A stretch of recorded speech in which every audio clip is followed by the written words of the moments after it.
Hey everyone, I'm Matt. Welcome back. And this is Night Call. So we are back and we we were here. Not really. I didn't leave off. I didn't continue recording. But we're back on Night Call and we are gonna end the night and continue on for our next shift, probably. With a heavy hand, you wipe your tired face. You pull open the sofa bed, which unfolds with an unpleasant creak. Collapse onto the mattress. The events of the day run through your head. The streets, the passengers, their faces, their problems. Your brain is running at full speed. Your body aches and you are in pain. You can tell you need to get more sleep. You glance at your investigation board. It looks awfully empty. Tomorrow, you'll have a chance to fill it up. You shake your head and your mind wanders for a second. You close your eyes and you can feel yourself drifting off. Until you hear a voice break out in the distance. He's desperate. And then, silence. You close your eyes, without any idea where the voice is coming from. A second later, you're asleep.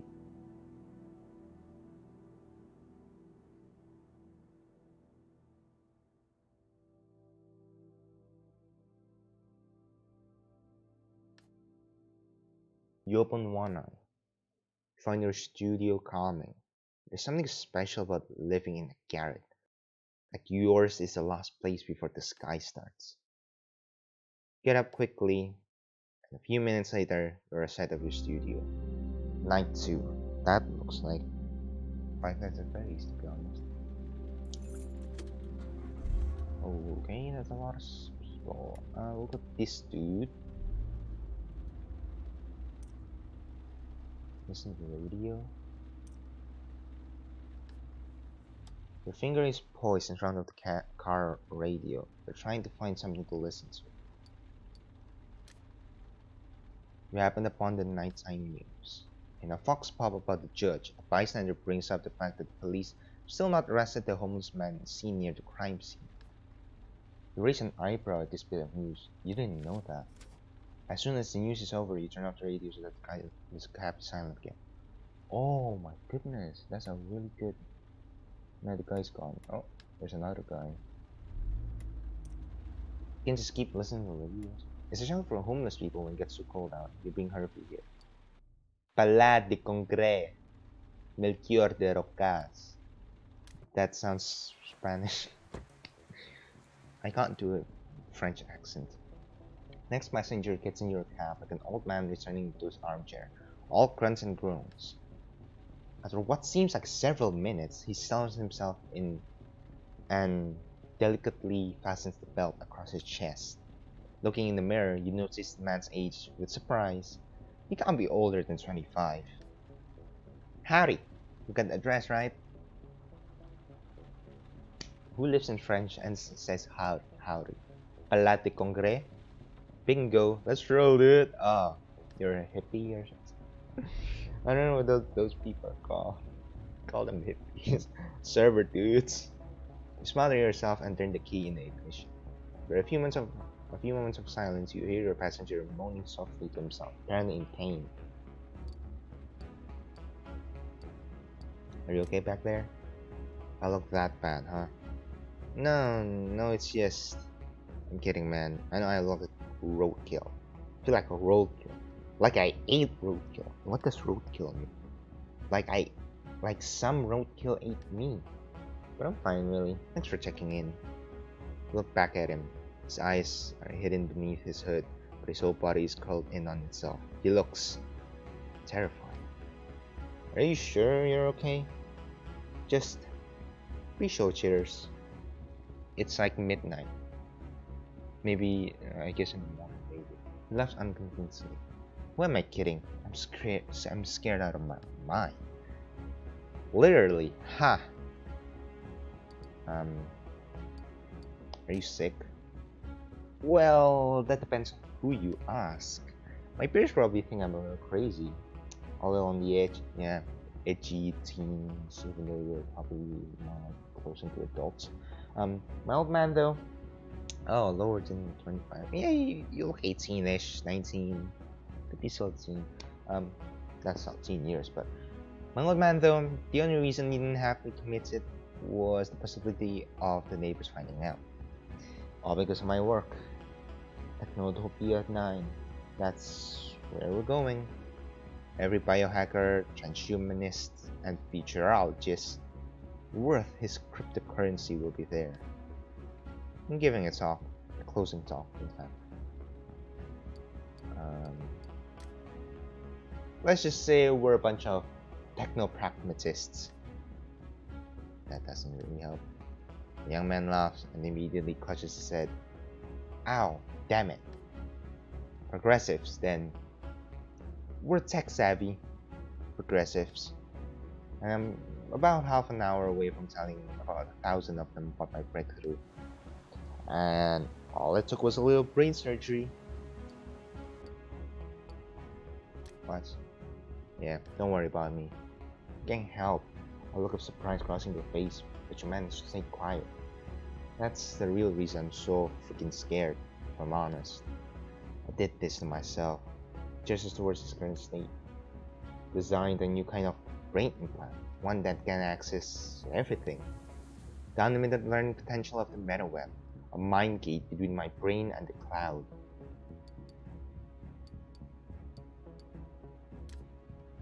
No, yes, more or less, a chip at least. It's the rise of the Terminator. I'm always connected now. You make a turn and see the lights of the conference center. Problem is, dipped into silence for a second. Have you ever felt like, I don't know, hear his teeth clicking, like he's weighing something up? Have you ever felt there's something else in the darkness behind your eyes? Some voice telling you what to do? Get your mind back to the night your brother to an aide called. Were you really in control? Was it you who made the decision, or something else? Don't want to think about it. In the back, the passenger is shaking. It's just that since the op or the OP, I started seeing. He leans forward and his hood falls from his face. I don't think I'm alone in here anymore. A jagged track mark of scar winds across his hairline, but his eyes really scary. One is completely dark, fuel brown. The other is milky white. The figure unfastens itself and exits in one fluid motion. You watch it disappear in the crowd before returning the key and driving away. What the hell? What was that?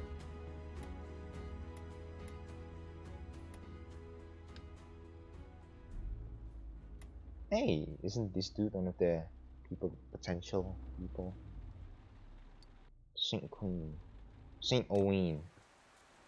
Oh, I was seeing the queue if you'd like to know. You immediately recognize the passenger who just climbed into the backseat of your cab. His face has been plastered all over the news for the last few weeks. He's a lawyer.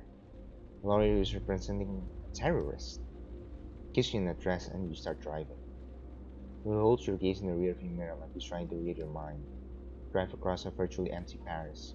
Behind you, the lawyer nervously consults his notes. He answers without looking up. Yes. Get the message and leave him alone. Continue driving without saying a word. The passenger mutters. Ugh. Why do you have to say that to cops? He's not taking this seriously. Doesn't get it. Idiot. There again. Says it again. Is he contradicting himself or just...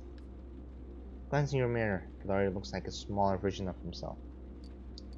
Driving was alright. He closes his eyes and remains silent for a while. You see him start to break. I can't take it anymore. He takes a deep breath, loses control of his voice. This guy is a real a-hole. He's not just a monster. He's a total idiot. Tears form at the corners of his eye. I've never seen such a moronic. Defend it.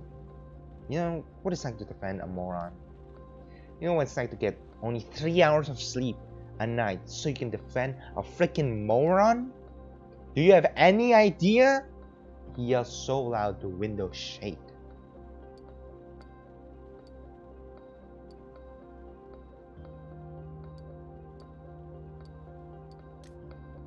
Yes, of course I'm talking about him. Who else? Who else could I possibly be talking about? You've seen my face all of them in all the magazines, all the papers, right? His voice tears, blind with rage. That's me, their terrorist best friend, a traitor to his country. Pauses. Barely. Just the time now. Just the time to take a deep breath. Jesus effing Christ already. He kicks the seat in front of him. Jesus. He calms himself down. He steadies his breath. I'm the one who agreed to it. I actually fought to represent him. It's only my own damn fault. I'm being dragged through the mud. Mrs. Zan snickers.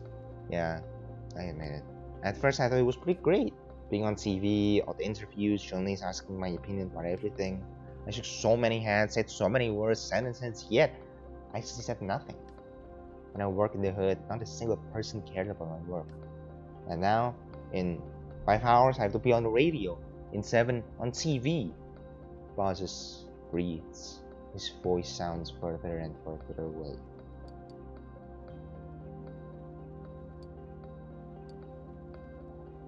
You should get some rest. He chuckles. Rest? No way. Actually, it's simple. I almost never sleep. When I lie in bed, I stare at the ceiling and go over the evidence in my head. He sets up. It's barbaric, disgusting, so horrific, it's almost unreal. He lets out a sigh from somewhere deep in his body. And then I discover my client bought nails. The nails that were in the bombs at the corner market, and he kept the receipt. He kept the frickin' receipt, folded in half and slipped it into his wallet. That's what I see when I close my eyes. Disemboweled bodies and a receipt for €2 worth of nails. Why? He raised his voice quite high. Why, for God's sake? You thought you could expense it when you get to heaven? He pauses. So stupid and so dangerous. He disgusts me. He revolts me. Why defend him then? Because everyone is right to an attorney. Everyone, without exception. Otherwise, justice is not a jest. His fit of rage subsides. His fingers are shaking. When I signed on, I thought I'd be representing someone crazy, and I found that he's just a moron who's played too many video games. The guys never even read the holy book they used to justify their so-called acts of martyrdom. He read a few passages online. Passages online. Do you have any idea what a complete moron he is? He chuckles. I'm sorry. I'm truly sorry. I shouldn't have said that. He takes a deep breath. I don't have anyone else to talk to about it. All the other lawyers avoid me like the plague. My mother can't understand why I'm doing this. She's so ashamed. She went back to Algeria. He's shaking. I get the shame, but what I don't get is when people just lump things together. I am not a terrorist. I am not a murderer. He's a terrorist. Yes, and that's why we need to do more to prove to all these extremists, these terrorists, that we're better than them. That alone keeps me going. Because let me be frank with you, his voice is suddenly extremely calm. We could hang him right here, right now, and no one, I'm telling you, would shed a tear. Stays quiet for a moment, catches your gaze. That's why I keep doing this. He slows his breathing. For equality, our country was founded on it. These rights have been abused far too often for me to look the other way. His anger seems to be lifting. The taxi has almost reached its destination. In the backseat, the lorry is much calmer. His voice is soft. I need to be reminded of this. This will serve as a lesson. He looks at you in the mirror and pours into you with his gaze. It's odd, isn't it? That I ran into you tonight. I mean, as if. No, forget it. Pull over, he pays his fare. Wait, don't take this the wrong way, but he hands you another bill. Here, this is for you, for listening, for hearing what I had to say. He flinches, then nods. You're right. Perhaps it's better than this way. Equality? Yes. But also fraternity. You're right. As he's getting out of the cab, you realize he left an envelope behind. For a second, one tiny second, you hesitate. It could be something important. He freezes, notices the envelope, grabs it hastily. You can tell he's uncomfortable. He didn't say another word. Gets out the gate. He gets out of the taxi, walks a few steps away, and turns around to wave at you for entering a by street. Drive off.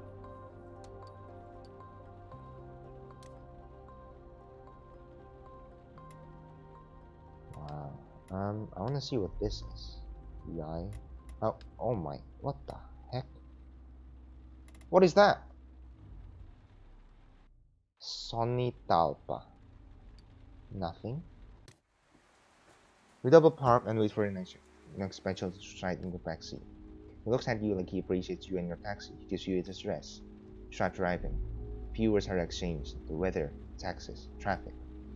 Then you can tell it's coming. The inevitable conversation about the killer. Some bits of information, rumors, things I've heard. You made a mental note of what you've heard. Who knows? Come in handy. The passenger doesn't make a sound for the next few minutes of the trip. It doesn't bother you. You have enough on your mind. Your investigation, the judge, Busset, have come with a craving to smoke. You nod slowly and glance at your passenger. Calm and still, he seems far away. Everything okay? Yes, thank you. Slowly turns his head towards you and gives you an odd look, like he's disappointed you're talking to him. He watches you closely for another minute and turns back to look out the window. Keep your eyes on the road. The plane becomes heavy. All of a sudden, you feel a strange sense of camaraderie from your passenger. Look at him quickly in the rearview mirror.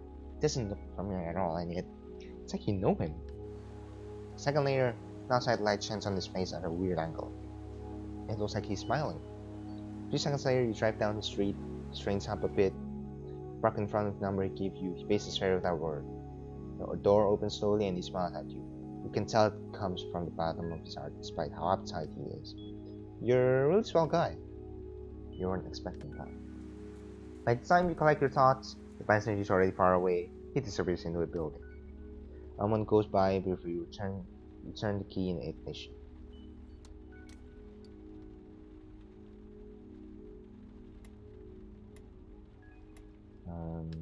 This girl? Woman?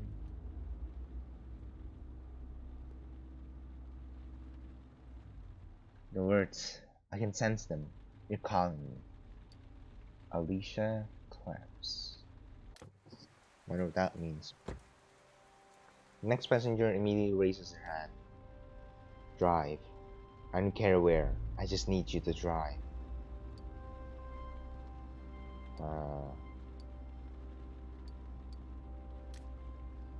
Turn the key in the ignition. Yes, there. Good. Keep going this way. Her deep, full voice makes you slightly uncomfortable. With closed eyes, she seems like she's in a place far from the backseat of your taxi. When she starts speaking, there's an odd whistle in her voice, and she has a hole in one of her teeth. Slow down. Pale, frail, or fragile. Bit surprised you look back at her in the mirror. Answer me. Frail or fragile? I'm not sure. Don't think about it. Just say the first one that comes to mind. Frail or fragile?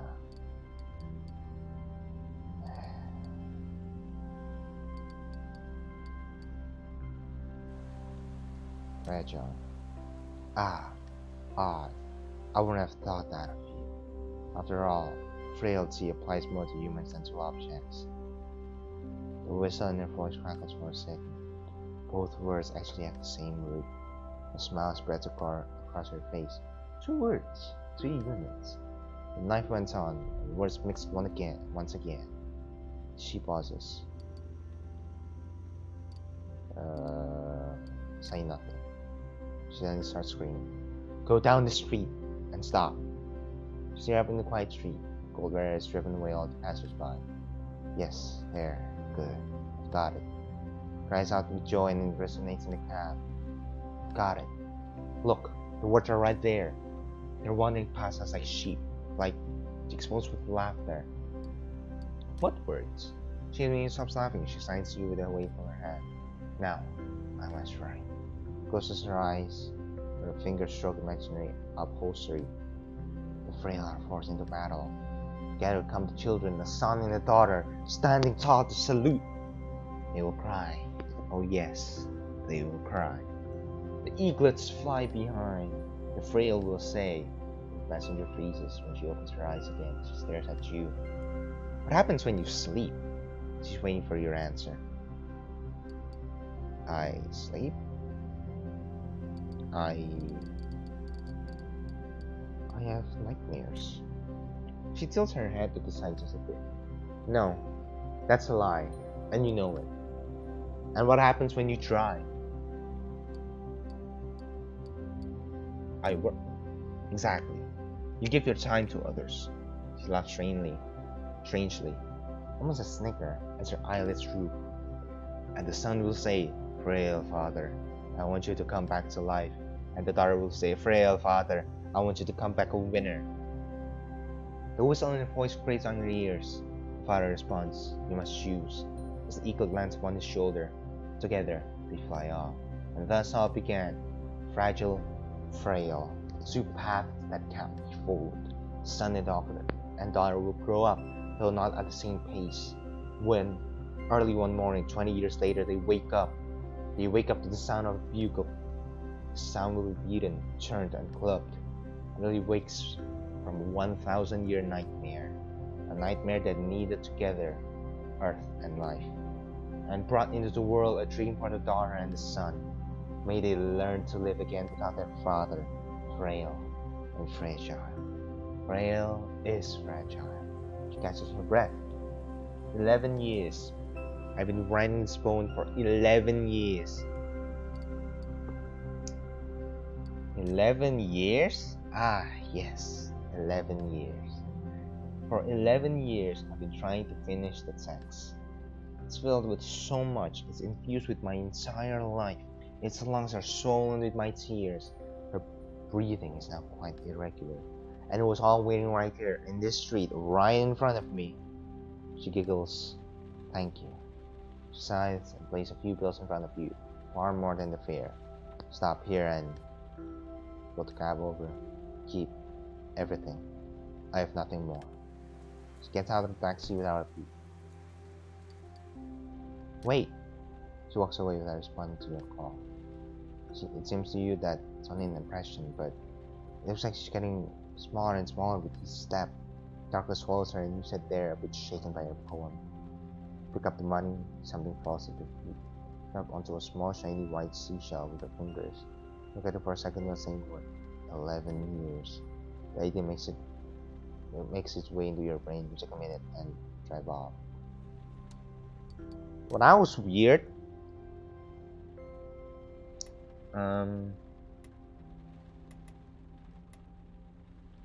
Let's get some gas. Then we'll go to this side.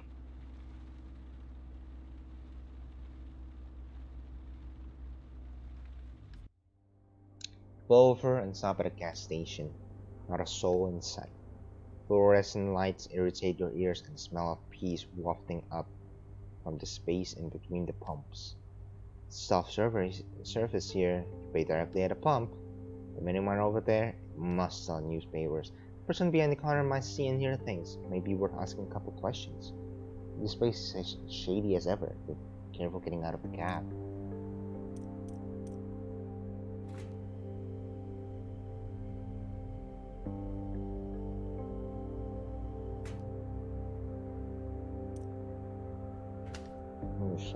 You walk into the mini mart. La Belle Bombay. The guy behind the counter looks like all the other guys behind the counters come across in your lifetime. Welcome! He sighs, beyond tired of repeating the same sentence over and over. To La Belle Bombay.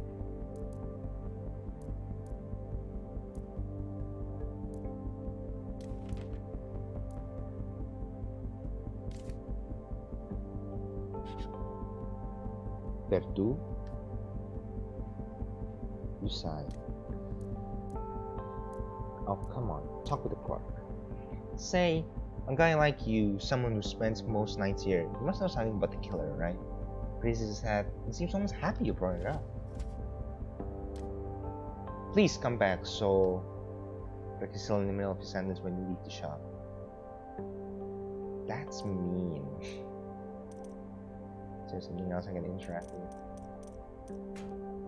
Alright, it's a gas station. You get into your taxi and drive away.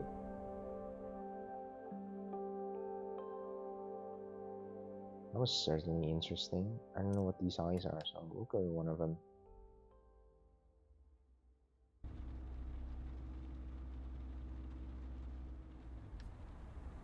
Park a few streets away from the Argentinian embassy. You wait there for your contact. You sigh. It seems so odd to have a contact. So excessive.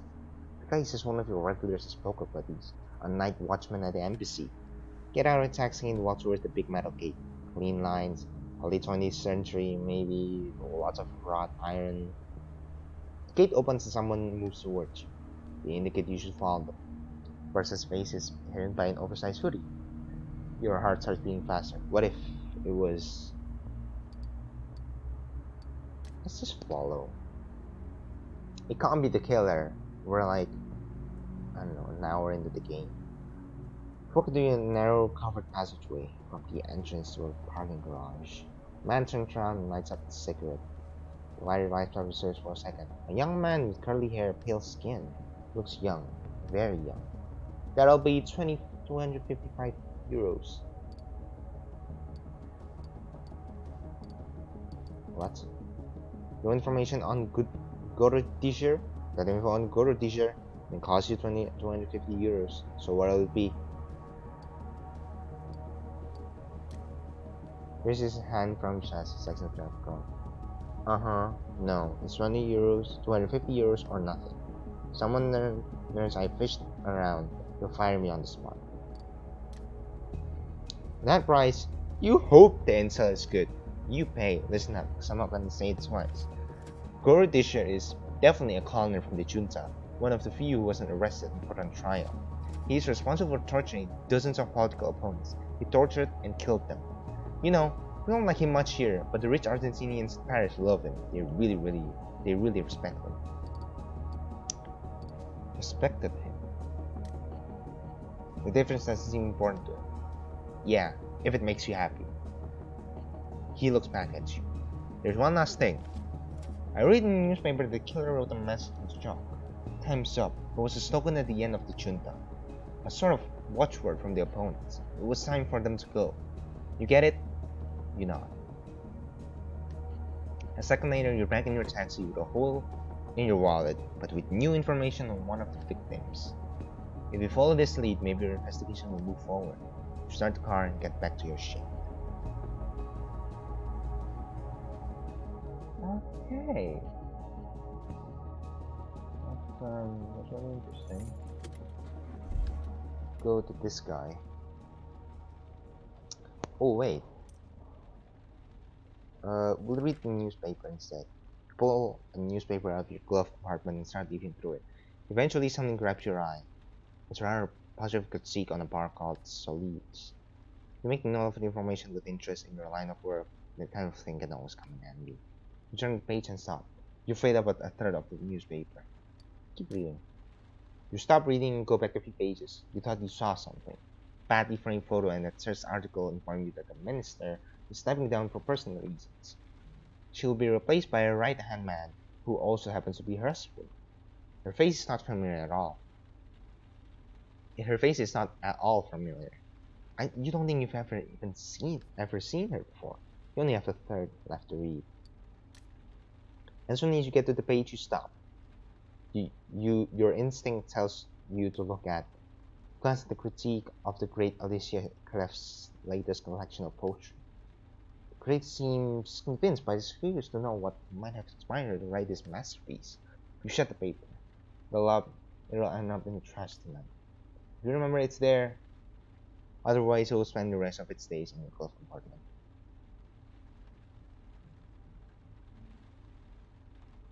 Oh, come on. Your finger is poised in front of the car radio. You're trying to find something to listen to. Should be about time for something news tonight. One of those call-in shows.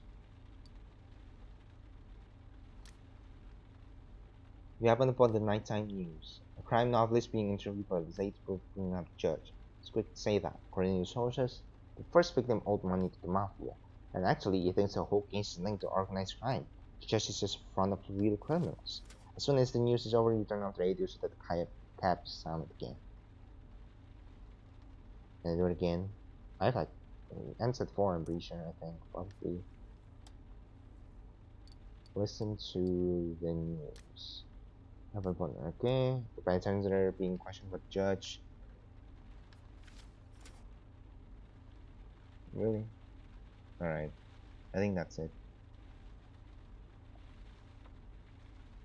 Yep. Okay.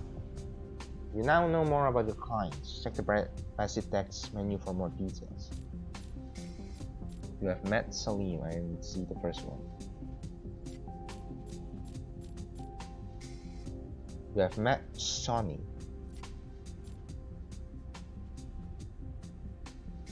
Sonny thinks you're a swell guy.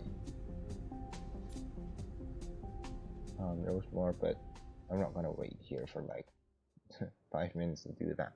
At the foot of your front door, just behind the drain pipe, you notice an envelope. It's thick and heavy. You can just I clicked way too early. Your real name.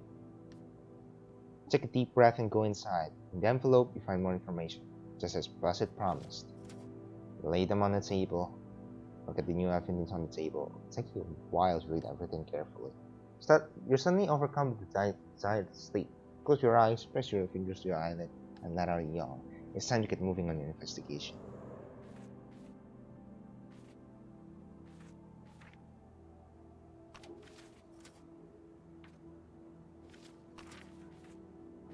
Shoot. Now then. Oh my goodness.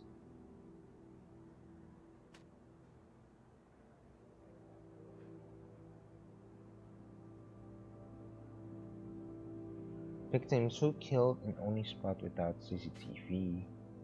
Victim 3. Message on crime scene 3, a link to the process. So Argentina, yeah, everything about Argentina. Junta, which is also from the other side, we can just move this. Victim 1 owed money to the mafia.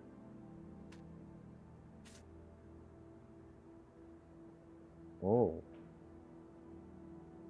Killer's height is linked to the mafia. A lot is from going to Claudia. Stolen wallet. Yeah.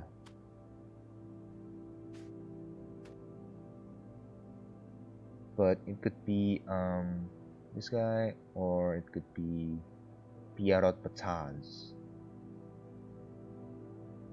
I'm still going through. I haven't met these 3, I think.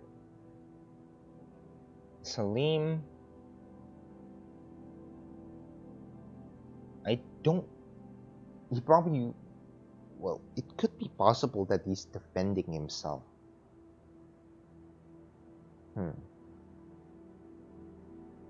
That is very possible that he's defending himself, and that's why he's doing it. Not for the justice of his country, but because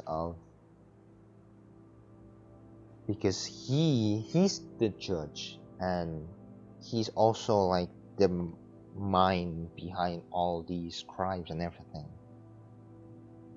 which would make a bit of sense. Not much sense, but like, why does he keep? He told me that he could just kill him and no one would shed a tear.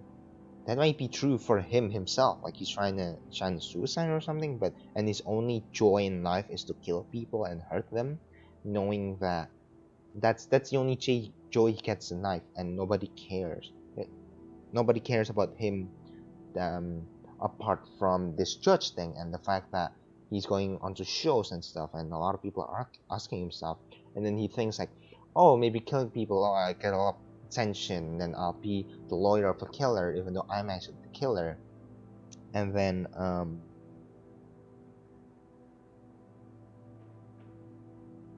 yeah, I feel like maybe, and he doesn't get much sleep as well. So like, if he doesn't get any sleep, it's probably because he's planning maybe his next kill or something like that. Of course, you know, he has his things do in between all of that, going to TV, radio, and all that stuff. But like, that's something that I'm thinking about. Ivan Herve, I'm not sure. Like, it could be him, but I'm not. So it's victim 2. Briefly wants stolen wallet. It does kind of make sense because he might have been fired because of that Didin health scandal, and then he got fired. Then he can't get a job anymore, and then now he's homeless, and maybe that's why, and he wants revenge. It could be any of them. Those are the two people I've met, and the other 3 I haven't met. I'm pretty sure, so I'm not sure, but a lot of evidence on 5 on Claudia, 3 on Palmery Fragonard, 4 on Hervé Grelou, 2 on Salim Wadian, and 3 on Pierrot Picasso Claudia, followed by Hervey. Both of them 4, 5, 4, and these Pierrot and Palmery has 3, and Salim has 2. So I'm still a bit confused on who it is. Of course, it's a pre-running game. So that would be it for this episode of Night Call, guys. I hope you guys enjoyed this episode, and I'll see you guys in the next one. Goodbye.